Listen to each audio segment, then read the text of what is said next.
This is the story of the buzzard, a real pirate whose story isn't much known. In the early 1700s, when piracy was already collapsing under naval pressure, one man was still winning. His name was Olivier Levasseur. They called him buse, the buzzard, because he watched, waited, and struck only when the kill was guaranteed. Unlike most pirates, Levasseur was educated. He could read charts, calculate tides, and speak multiple languages. He didn't raid blindly, he planned. He began as a privateer, legally hunting enemy ships for France during wartime. But when peace was declared, men like him were suddenly criminals overnight. Levasseur didn't surrender. He moved east, far from the Caribbean, into the Indian Ocean, where trade routes were rich and defenses were weak. For years, he hunted silently. Then came April 1821. A massive Portuguese ship, Nossa Senhora do Cabo, staggered into waters near Reunion Island, crippled by storms.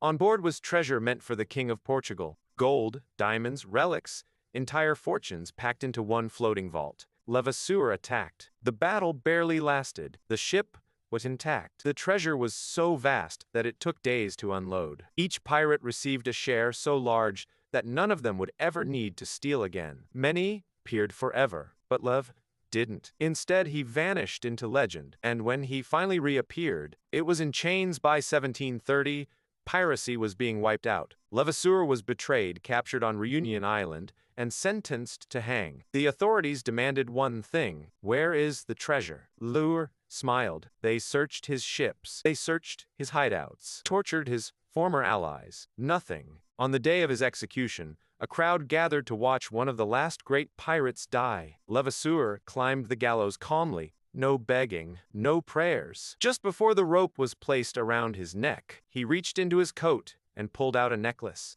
Attached to it was a small piece of paper, folded and worn. Levasseur threw it into the crowd, and then he shouted, "My treasure to whoever can understand this." The trapdoor opened. Levasseur fell, but retrieved. On it was a cryptogram, a dense, deliberate code filled with symbols, letters, and strange references.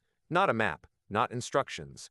Puzzle. Officials dismissed as a joke, but when scholars examined it, they realized something terrifying. The code was real, complex, and intentional. Levasseur hadn't hidden his treasure. He had challenged the world to earn it, and no one could solve it. For nearly 300 years, the cipher of buse has resisted every attempt to break it. Historians, cryptographers, treasure hunters, some believe the treasure lies buried on Reunion Island, hidden beneath landmarks that no longer exist. Others believe Levasseur used biblical symbolism, star positions, and Masonic references to disguise exact coordinates. Entire expeditions have failed. People lost fortunes chasing it. A few died. What makes it is this: the treasure wasn't gold. Records suggest it included religious artifacts stolen from churches, items believed to be cursed, objects never meant to be taken. Every generation thinks they're closer than the last. Every generation fails. And somewhere,